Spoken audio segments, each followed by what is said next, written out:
यथार्थ गीता श्रीमद् भगवद गीता अथ त्रयोदशो अध्यायः। गीता के आरंभ में ही धृतराष्ट्र का प्रश्न था कि संजय, धर्म क्षेत्र में तथा कुरुक्षेत्र में युद्ध की इच्छा से एकत्र हुए मेरे और पांडु पुत्रों ने क्या किया?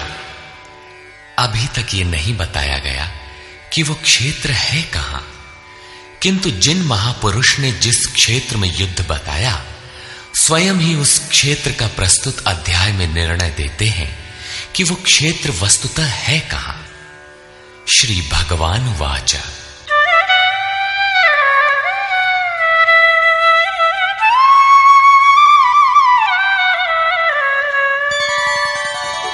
इदं शरीरं कौन्तेय क्षेत्रमित्यभिधीयते एतद्यो वेत्ति तं प्राहुः क्षेत्रज्ञ इति तद्विदः। कौन्तेय, ये शरीर ही एक क्षेत्र है और इसको जो भली प्रकार जानता है वो क्षेत्रज्ञ है। वो उसमें फंसा नहीं है बल्कि उसका संचालक है, ऐसा उस तत्व को विदित करने वाले महापुरुषों ने कहा है। शरीर तो एक ही है, उसमें धर्म क्षेत्र और कुरुक्षेत्र ये दो क्षेत्र कैसे? वस्तुतः इस एक ही शरीर के अंतराल में अंतःकरण की दो प्रवृत्तियां पुरातन हैं। एक तो परम धर्म परमात्मा में प्रवेश दिलाने वाली पुण्यमयी प्रवृत्ति दैवी संपत्ति है और दूसरी है आसुरी संपत्ति, दूषित दृष्टिकोण से जिसका गठन है, जो नश्वर संसार में विश्वास दिलाती है। जब आसुरी संपत्ति का बाहुल्य होता है तो यही शरीर कुरुक्षेत्र बन जाता है और इसी शरीर के अंतराल में जब दैवी संपत्ति का बाहुल्य होता है तो यही शरीर धर्म क्षेत्र कहलाता है। ये चढ़ाव उतार बराबर लगा रहता है, किंतु तत्वदर्शी महापुरुष के सान्निध्य से जब कोई अनन्य भक्ति द्वारा आराधना में प्रवृत्त होता है तो दोनों प्रवृत्तियों में निर्णायक युद्ध का सूत्रपात हो जाता है। क्रमशः दैवी संपत्ति का उत्थान और आसुरी संपत्ति का शमन हो जाता है।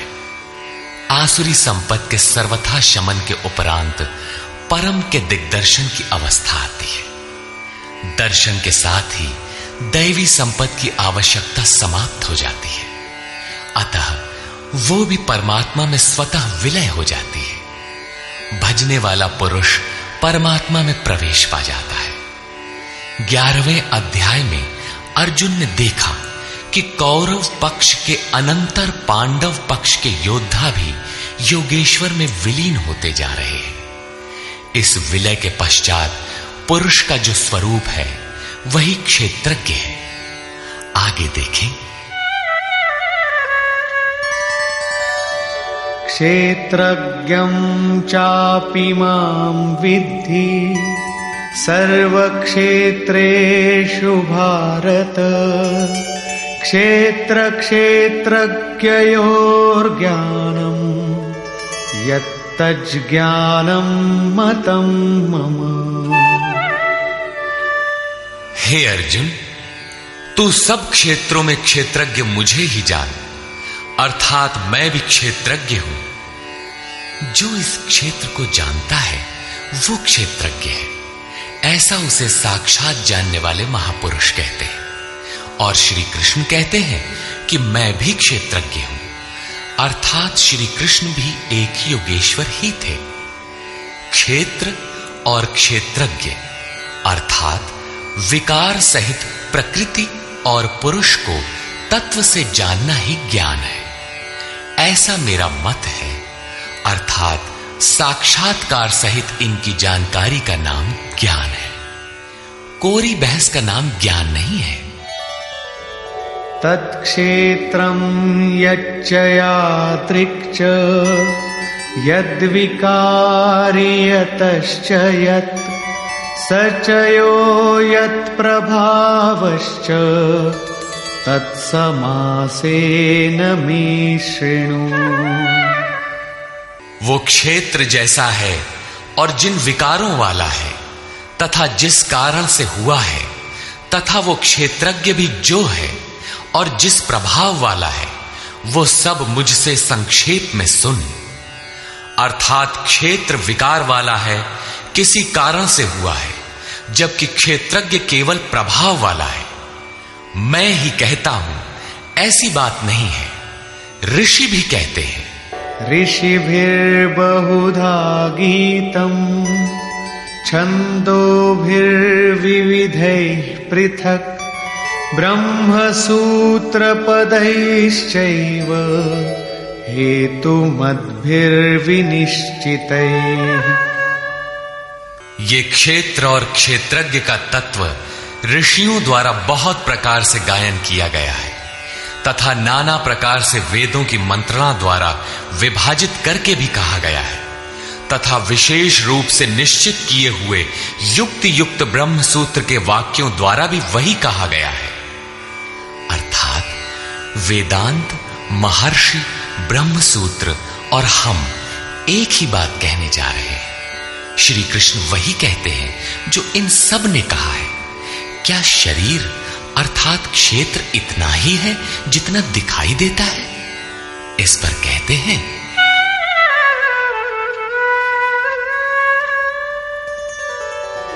महाभूतान्यहंकारो बुद्धिरव्यक्तमेव च इन्द्रियाणि दशैकञ्च पंचचेन्द्रियगोचराः। अर्जुन, पंच महाभूत अर्थात क्षिति, जल, पावक, गगन, समीर, अहंकार, बुद्धि और चित्त। चित्त का नाम न लेकर उसे अव्यक्त परा प्रकृति कहा गया, अर्थात मूल प्रकृति पर प्रकाश डाला गया है, जिसमें परा प्रकृति भी सम्मिलित है। उपर्युक्त आठों अष्टधा मूल प्रकृति है तथा 10 इंद्रियां आंख, नाक, कान, त्वचा, जिह्वा, रसना, हाथ, पैर, उपस्थ तथा गुदा।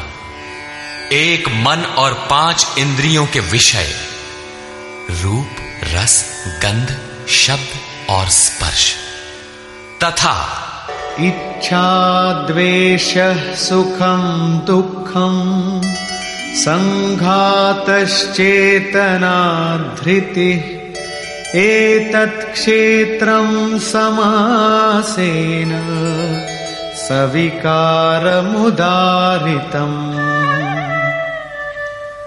इच्छा, द्वेष, सुख दुख और सबका समूह स्थूल देह का ये पिंड, चेतना और धैर्य, इस प्रकार ये क्षेत्र विकारों सहित संक्षेप से कहा गया। संक्षेप में यही क्षेत्र का स्वरूप है जिसमें बोया हुआ भला और बुरा बीज संस्कारों के रूप में उगता है। शरीर ही क्षेत्र है। शरीर में गारा मसाला किस वस्तु का है? तो यही 5 तत्व, 10 इंद्रियां, 1 मन इत्यादि जैसा लक्षण ऊपर गिनाया गया है। इन सब का सामूहिक संघात पिंड शरीर है।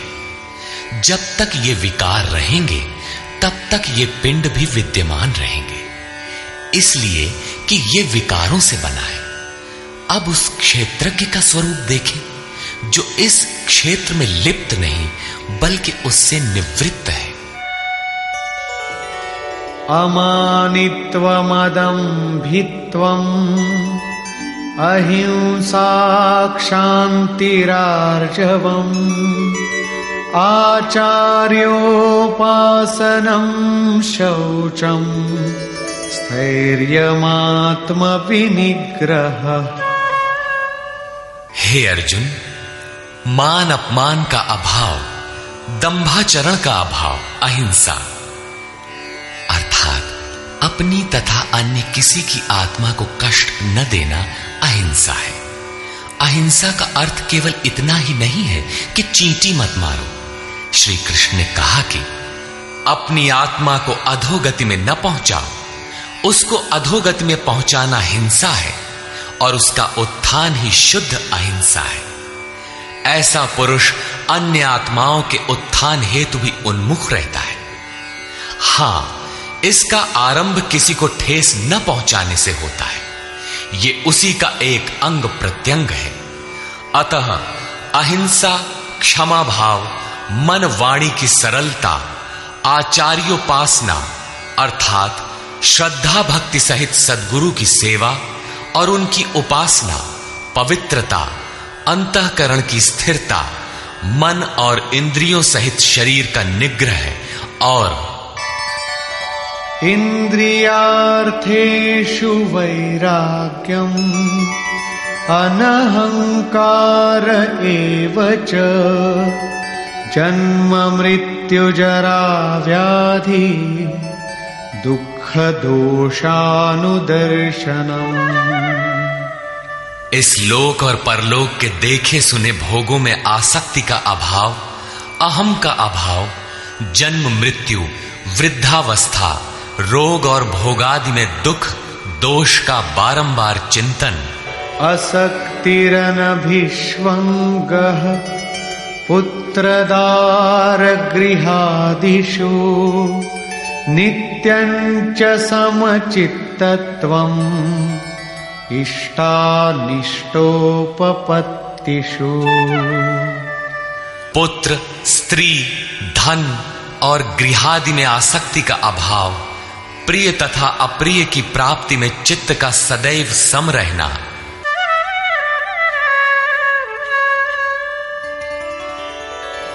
मयि चानन्ययोगेन भक्तिरव्यभिचारिणी विविक्तदेशसेवित्वम् अरतिर्जनसंसदि।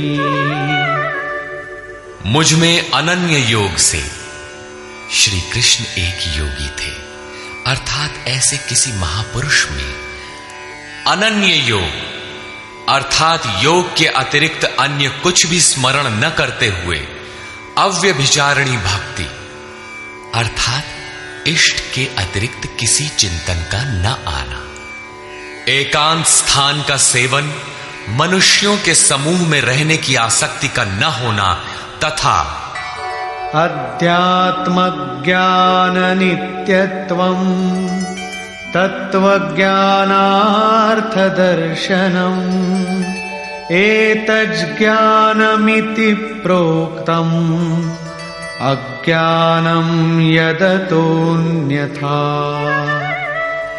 आत्मा के आधिपत्य वाले ज्ञान में एक रस स्थिति और तत्व ज्ञान के अर्थ स्वरूप परमात्मा का साक्षात्कार, ये सब तो ज्ञान है और इससे जो विपरीत है वो सब अज्ञान है। ऐसा कहा गया है। उस परम तत्व परमात्मा के साक्षात्कार के साथ मिलने वाली जानकारी का नाम ज्ञान है। अध्याय 4 में उन्होंने कहा कि यज्ञ की पूर्ति में यज्ञ जिसे शेष छोड़ता है उस ज्ञानामृत का पान करने वाला सनातन ब्रह्म में प्रवेश पा जाता है। अतः ब्रह्म के साक्षात्कार के साथ मिलने वाली जानकारी ज्ञान है। यहां भी वही कहते हैं कि तत्व स्वरूप परमात्मा के साक्षात्कार का नाम ज्ञान है। इसके विपरीत सब अज्ञान है। अमानित्व इत्यादि उपर्युक्त लक्षण इस ज्ञान के पूरक हैं। ये प्रश्न पूरा हुआ। ज्ञेयं यत्तत् प्रवक्ष्यामि यज्ञात्वामृतमश्नुते अनादिमत्परं ब्रह्म न सत्तन्नासदुच्यते। अर्जुन, जो जानने योग्य है तथा जिसे जानकर मरण धर्मा मनुष्य अमृत तत्व को प्राप्त होता है उसे अच्छी प्रकार कहूंगा। वो आदि रहित परम ब्रह्म न सत कहा जाता है और न असत ही कहा जाता है, क्योंकि जब तक वो अलग है तब तक वो सत है और जब मनुष्य उसमें समाहित हो गया तो कौन किससे कहे। एक ही रह जाता है, दूसरे का भान नहीं। ऐसी स्थिति से वो ब्रह्म न सत है न असत है, बल्कि जो स्वयं सहज है वही है। सर्वतः पाणिपादं तत् सर्वतोक्षिशिरोमुखम् सर्वतः श्रुतिमल्लोके सर्वमावृत्य तिष्ठति। वो ब्रह्म सब ओर से हाथ पैर वाला, सब ओर से नेत्र सिर और मुख वाला तथा सब ओर से श्रोत्र वाला है, सुनने वाला है, क्योंकि वो संसार में सबको व्याप्त करके स्थित है।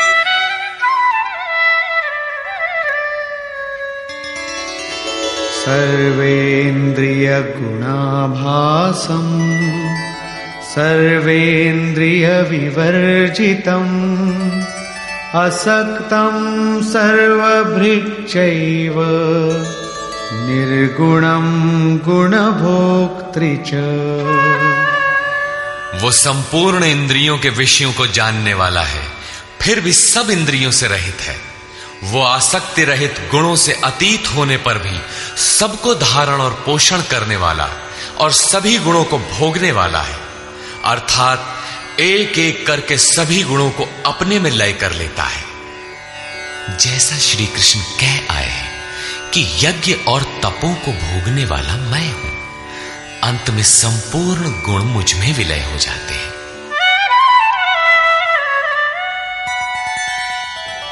बहिरन्तश्च भूतानां अचरं चरमेव च सूक्ष्मत्वात् तदविज्ञेयं दूरस्थं चान्तिके च तत्। वो ब्रह्म सभी जीवधारियों के बाहर भीतर परिपूर्ण है। चर और अचर रूप भी वही है।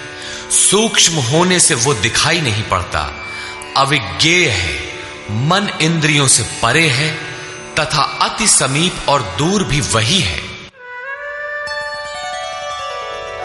अविभक्तं च भूतेषु विभक्तमिव च स्थितं भूतभर्तृ च तज्ज्ञेयं ग्रसिष्णु प्रभविष्णु च।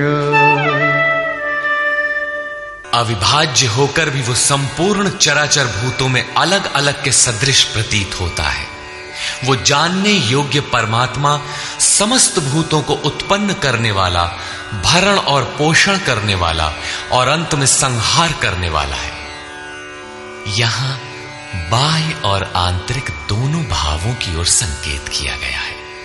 जैसे बाहर जन्म और भीतर जागृति, बाहर पालन और भीतर योग क्षेम का निर्वाह, बाहर शरीर का परिवर्तन और भीतर सर्वस्व का विलय, अर्थात भूतों की उत्पत्ति के कारणों का लय और उस लय के साथ ही अपने स्वरूप को प्राप्त हो जाता है। ये सब उसी ब्रह्म के लक्षण है। ज्योतिषामपि तज्ज्योतिः तमसः परमुच्यते ज्ञानं ज्ञेयं ज्ञानगम्यं हृदि सर्वस्य विष्ठितम्। वो ज्ञेय ब्रह्म ज्योतियों का भी ज्योति है, तम से अति परे कहा जाता है। वो पूर्ण ज्ञान स्वरूप है, पूर्ण ज्ञाता है, जानने योग्य है और ज्ञान द्वारा ही प्राप्त होने वाला है। साक्षात्कार के साथ मिलने वाली जानकारी का नाम ज्ञान है। ऐसी जानकारी द्वारा ही उस ब्रह्म का प्राप्त होना संभव है। वो सबके हृदय में स्थित है, उसका निवास स्थान हृदय है, अन्यत्र ढूंढने पर वो नहीं मिलेगा। अतः हृदय में ध्यान तथा योगाचरण द्वारा ही उस ब्रह्म की प्राप्ति का विधान है। इति क्षेत्रं तथा ज्ञानं ज्ञेयं चोक्तं समासतः मद्भक्त एतद्विज्ञाय मद्भावायोपपद्यते।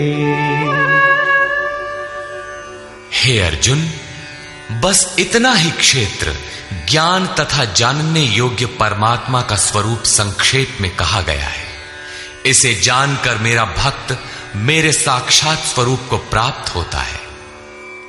अभी तक योगेश्वर श्री कृष्ण ने जिसे क्षेत्र कहा था उसी को प्रकृति, और जिसे क्षेत्रज्ञ कहा था उसी को अब पुरुष शब्द से इंगित करते हैं।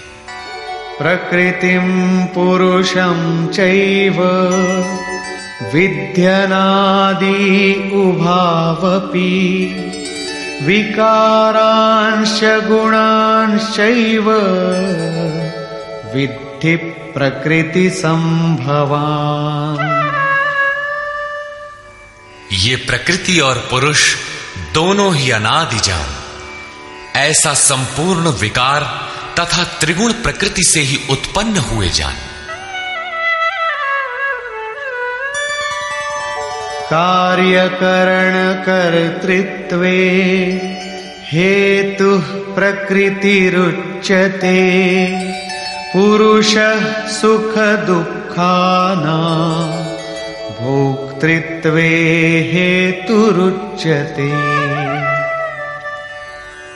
कार्य और करण अर्थात जिसके द्वारा कार्य किए जाते हैं, विवेक, वैराग्य इत्यादि, तथा अशुभ कार्य होने में काम, क्रोध इत्यादि कारण है। उनको उत्पन्न करने में हेतु प्रकृति कही जाती है, और ये पुरुष सुख दुखों को भोगने में कारण कहा जाता है। प्रश्न उठता है कि क्या वो भोगता ही रहेगा या इससे कभी छुटकारा भी मिलेगा? जब प्रकृति पुरुष दोनों ही अनादि है, तब कोई उनसे छूटेगा कैसे? इस पर कहते हैं, पुरुषः प्रकृतिस्थो हि भुङ्क्ते प्रकृतिजान् गुणान् कारणं गुणसङ्गोऽस्य सदसद्यो निजन्मसु।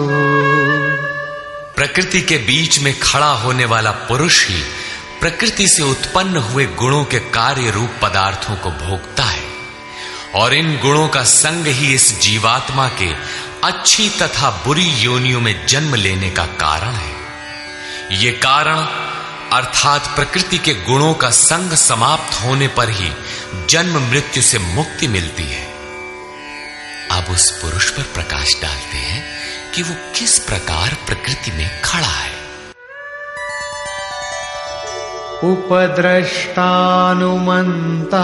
च भर्ता भोक्ता महेश्वरः परमात्मेति चाप्युक्तो देहेऽस्मिन् पुरुषः परः।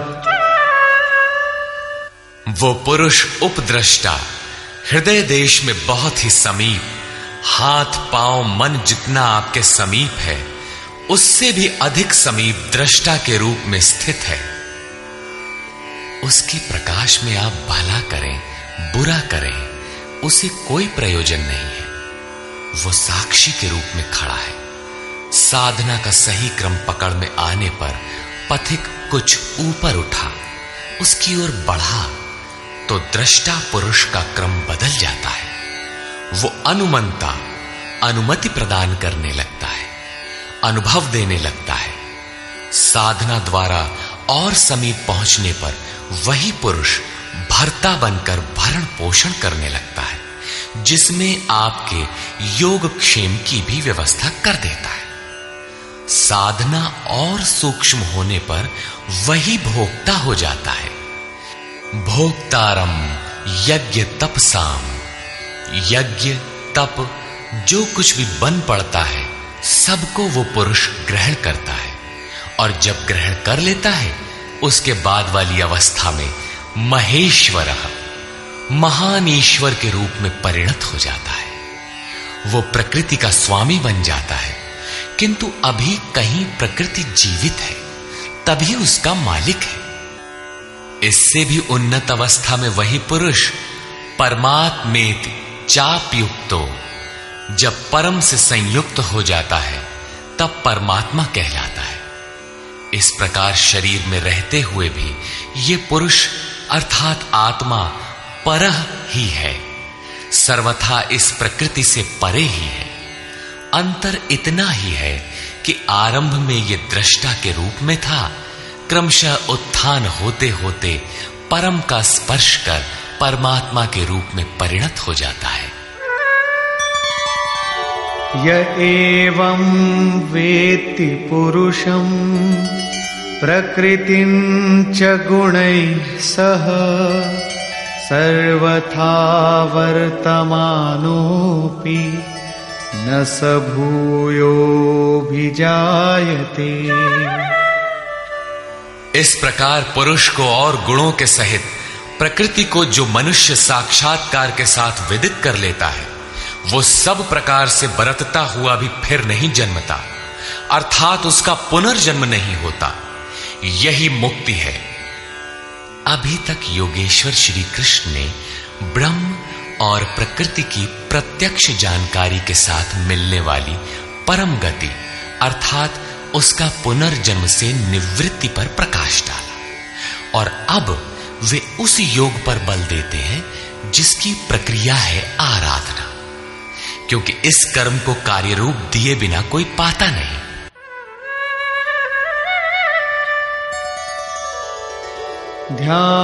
ध्यानेनात्मनि पश्यन्ति केचिदात्मानमात्मना अन्ये सांख्येन योगेन कर्मयोगेन चापरे। हे अर्जुन, उस आत्मानम परमात्मा को कितने ही मनुष्य तो आत्मना अपने अंतर चिंतन से ध्यान के द्वारा आत्मनि हृदय देश में देखते हैं, कितने ही सांख्य योग के द्वारा अर्थात अपनी शक्ति को समझते हुए उसी कर्म में प्रवृत्त होते हैं, और अन्य बहुत से उसे निष्काम कर्म योग द्वारा देखते हैं, समर्पण के साथ उसी नियत कर्म में प्रवृत्त होते हैं। प्रस्तुत श्लोक में मुख्य साधन है ध्यान। उस ध्यान में प्रवृत्त होने के लिए सांख्य योग और निष्काम कर्म योग दो धाराएं हैं। अन्ये त्वेवमजानन्तः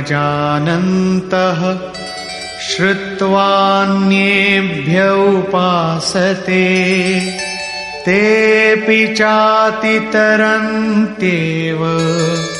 मृत्युं श्रुतिपरायणा। परंतु दूसरे जिनको साधना का ज्ञान नहीं है, वे इस प्रकार न जानते हुए अन्येभ्यः दूसरे जो तत्व के जानने वाले महापुरुष हैं उनके द्वारा सुनकर ही उपासना करते हैं, और वे सुनने के परायण हुए पुरुष भी मृत्यु रूपी संसार सागर से निसंदेह तर जाते हैं। अतः कुछ भी पार न लगे तो सत्संग करें। यावत् संजायते किंचित सत्वं स्थावर जंगमम् क्षेत्र क्षेत्रज्ञ संयोगात् तद्विद्धि भरतर्षभ। हे अर्जुन, यावन मात्र जो कुछ भी स्थावर जंगम वस्तुएं उत्पन्न होती हैं, उन संपूर्ण को तू क्षेत्र और क्षेत्रज्ञ के संयोग से ही उत्पन्न हुई जान। प्राप्ति कब होती है, इस पर कहते हैं समं सर्वेषु भूतेषु तिष्ठन्तं परमेश्वरं विनश्यत्स्व विनश्यन्तं यः पश्यति स पश्यति। जो पुरुष विशेष रूप से नष्ट होते हुए चराचर सभी भूतों में नाश रहित परमेश्वर को संभाव से स्थित देखता है, वही यथार्थ देखता है, अर्थात उस प्रकृति के विशेष रूप से नष्ट होने पर ही वो परमात्म स्वरूप है, इससे पहले नहीं। इसी पर पीछे अध्याय 8 में भी कहा था, भूत भावोद्भव करो विसर्गः कर्म संज्ञितः। भूतों के वे भाव जो भले अथवा बुरे कुछ भी संस्कार संरचना करते हैं, उनका मिट जाना ही कर्मों की पराकाष्ठा है। उस समय कर्म पूर्ण है। वही यहां भी कहते हैं कि जो चराचर भूतों को नष्ट होते हुए और परमेश्वर को समभाव से स्थित देखता है, वही सही देखता है।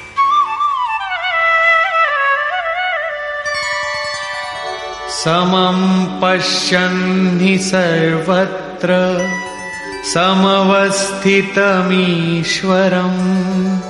न हि नस्त्यात्मनात्मानं ततो याति परां गतिम्।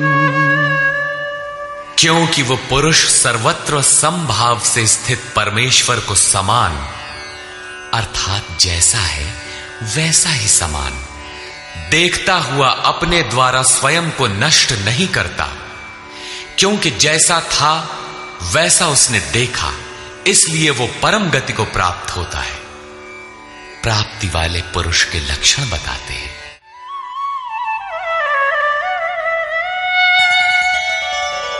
प्रकृत्यैव च कर्माणि क्रियमाणानि सर्वशः यः पश्यति तथात्मानम् अकर्तारं स पश्यति।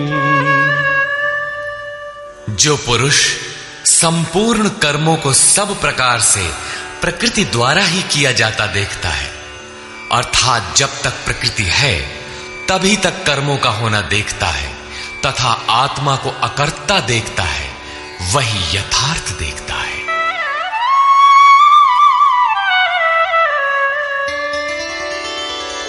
यदा भूत पृथग् भावम् एकस्थमनुपश्यति तत एव च विस्तारम् ब्रह्म संपद्यते तदा।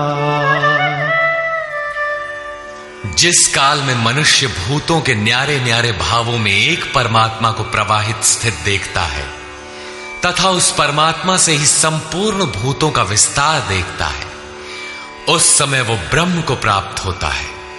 जिस क्षण ये अवस्था आ गई उसी क्षण वो ब्रह्म को प्राप्त होता है। ये लक्षण भी स्थित प्रज्ञ महापुरुष का ही है।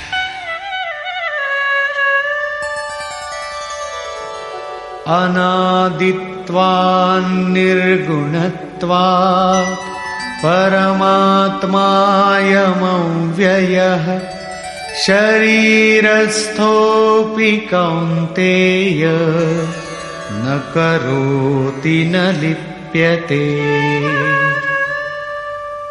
कौन्तेय, अनादि होने से और गुणातीत होने से ये अविनाशी परमात्मा शरीर में स्थित होते हुए भी वास्तव में न करता है और न लिप्त ही होता है।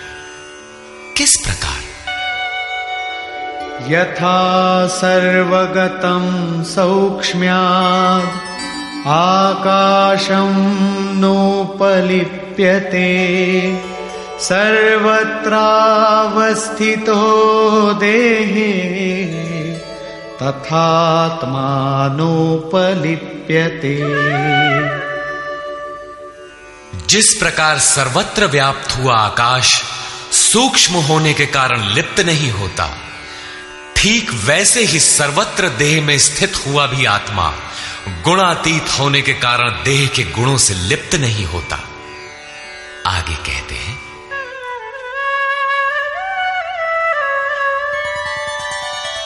यथा प्रकाशयत्येकः कृत्स्नं लोकमिमं रविः क्षेत्रं क्षेत्री तथा कृत्स्नं प्रकाशयति भारत। अर्जुन, जिस प्रकार एक ही सूर्य संपूर्ण ब्रह्मांड को प्रकाशित करता है, उसी प्रकार एक ही आत्मा संपूर्ण क्षेत्र को प्रकाशित करता है। अंत में निर्णय देते हैं, क्षेत्र क्षेत्रज्ञयोरेवम् अंतरं ज्ञान चक्षुषा भूत प्रकृति मोक्षं च ये विदुर्यान्ति ते परम्। इस प्रकार क्षेत्र और क्षेत्रज्ञ के भेद को तथा विकार सहित प्रकृति से छूटने के उपाय को जो ज्ञान रूपी नेत्र द्वारा देख लेते हैं, वे महात्मा जन पर ब्रह्म परमात्मा को प्राप्त होते हैं। अर्थात क्षेत्र क्षेत्रज्ञ को देखने की आंख ज्ञान है और ज्ञान साक्षात्कार का ही पर्याय है। निष्कर्ष, गीता के आरंभ में धर्म क्षेत्र कुरुक्षेत्र का नाम तो लिया गया, किंतु वह क्षेत्र वस्तुतः है कहां? वह स्थल बताना शेष था, जिसे स्वयं शास्त्रकार ने प्रस्तुत अध्याय में स्पष्ट किया। कौन्तेय, यह शरीर ही एक क्षेत्र है। जो इसको जानता है वह क्षेत्रज्ञ है। वह इसमें फंसा नहीं बल्कि निर्लेप है, इसका संचालक है। अर्जुन, संपूर्ण क्षेत्रों में मैं भी क्षेत्रज्ञ हूं। अन्य महापुरुषों से अपनी तुलना की। इससे स्पष्ट है कि श्री कृष्ण भी एक योगी थे, क्योंकि जो जानता है वह क्षेत्रज्ञ है, ऐसा महापुरुषों ने कहा है। मैं भी क्षेत्रज्ञ हूं, अर्थात अन्य महापुरुषों की तरह मैं भी हूं। उन्होंने क्षेत्र जैसा है जिन विकारों वाला है तथा क्षेत्रज्ञ जिन प्रभावों वाला है उस पर प्रकाश डाला। मैं ही कहता हूं ऐसी बात नहीं है, महर्षियों ने भी यही कहा है। वेद के छंदों में भी उसी को विभाजित करके दर्शाया गया है। ब्रह्म सूत्र में भी वही मिलता है। शरीर अर्थात जो क्षेत्र है, क्या इतना ही है जितना दिखाई देता है? इसके होने के पीछे जिनका बहुत बड़ा हाथ है, उन्हें गिनाते हुए बताया कि अष्टधा मूल प्रकृति, अव्यक्त प्रकृति, 10 इंद्रियां और मन, इंद्रियों के 5 विषय, आशा, तृष्णा और वासना। इस प्रकार इन विकारों का सामूहिक मिश्रण यह शरीर है। जब तक ये रहेंगे तब तक शरीर किसी न किसी रूप में रहेगा ही। यही क्षेत्र है जिसमें बोया भला बुरा बीज संस्कार रूप में उगता है। जो इसका पार पा लेता है वह क्षेत्रज्ञ है। क्षेत्रज्ञ का स्वरूप बताते हुए उन्होंने ईश्वरीय गुण धर्मों पर प्रकाश डाला और कहा कि क्षेत्रज्ञ इस क्षेत्र का प्रकाशक है। उन्होंने बताया कि साधना के पूर्ति काल में परम तत्व परमात्मा का प्रत्यक्ष दर्शन ही ज्ञान है।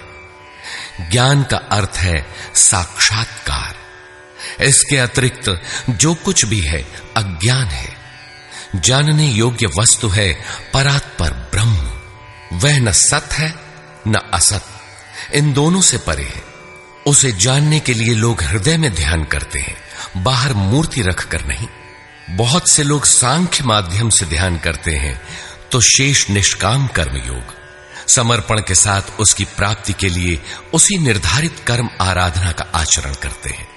जो उसकी विधि नहीं जानते, वे तत्व स्थित महापुरुष के द्वारा सुनकर आचरण करते हैं। वे भी परम कल्याण को प्राप्त हो जाते हैं। अतः कुछ भी समझ में ना आए तो उसके ज्ञाता महापुरुष का सत्संग आवश्यक है। स्थित प्रज्ञ महापुरुष के लक्षण बताते हुए योगेश्वर श्री कृष्ण ने कहा कि जैसे आकाश सर्वत्र सम रहता हुआ भी निर्लेप है, जैसे सूर्य सर्वत्र प्रकाश करते हुए भी निर्लेप है, ठीक इसी प्रकार स्थित प्रज्ञ पुरुष सर्वत्र सम ईश्वर को जैसा है वैसा ही देखने की क्षमता वाला पुरुष क्षेत्र से अथवा प्रकृति से सर्वथा निर्लेप है। अंत में उन्होंने निर्णय दिया कि क्षेत्र और क्षेत्रज्ञ की जानकारी ज्ञान रूपी नेत्रों द्वारा ही संभव है। ज्ञान, जैसा कि पीछे बताया गया, उस परमात्मा के प्रत्यक्ष दर्शन के साथ मिलने वाली जानकारी है।